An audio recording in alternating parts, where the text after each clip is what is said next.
Hi guys, it's Barret Kruggel, your technical director at Delta Millworks here. We're outside along our Springdale Road in Austin, Texas.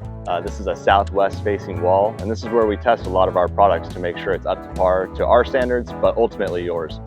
We would never sell a product that we haven't already tested ourselves, and this is a great opportunity for us to have a real life scenario of putting these products to test. These products are getting real life sun, real life UV, real life weathering, and we want to see the effects of that weathering on our products to make sure that our stains are performing the way that we want them to. So right here in front of me, we're looking at some thermally modified spruce that's been stained right here in our facility.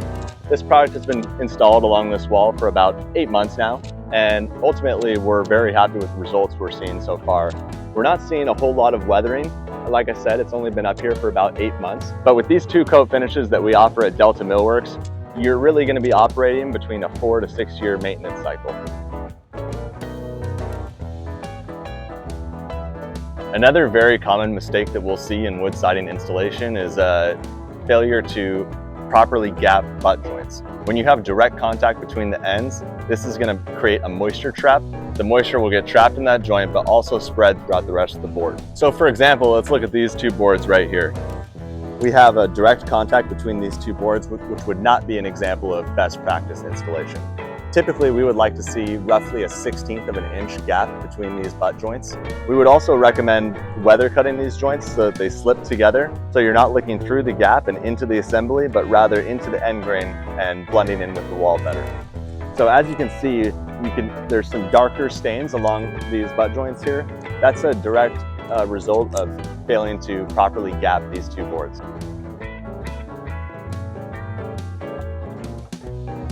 One of the things that we're always talking about with wood siding is proper gapping and clearances between the wood siding itself and any other construction materials.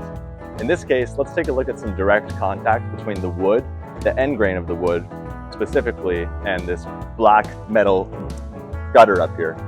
In this case, we have a small leak in our gutter. There's some water coming through this. The rain is coming through the gutter and seeping through the end grain of the wood, and this is causing a massive discoloration and deterioration of the wood. One thing we do know about wood is that the end grain is 250% more absorptive than any other faces of the wood.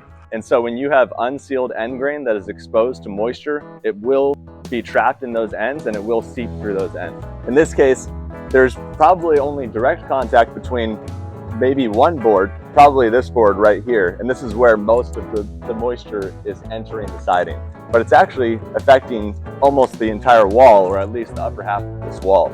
This goes to show that it's not only about this board in itself being connected to this gutter that's leaking, but it's also affecting the entire rest of the siding. With wood siding, we always want to maintain gaps and clearances.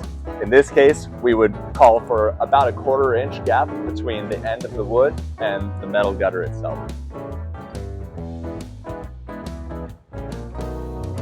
All right, so when we're talking about wood siding, gapping, and clearances, another thing we want to consider is ground clearance. In this case, let's take a look at a board that was installed directly in contact with the ground. And this would be a bad example of how wood is a moisture conductor. It'll absorb moisture and dirt when it's in direct contact with other construction materials.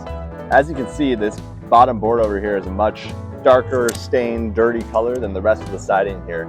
That's definitely a result of this board being in direct contact with the ground. And what's happening is as the concrete or this floor material wets and gets dirt and grime, it'll just absorb into that board.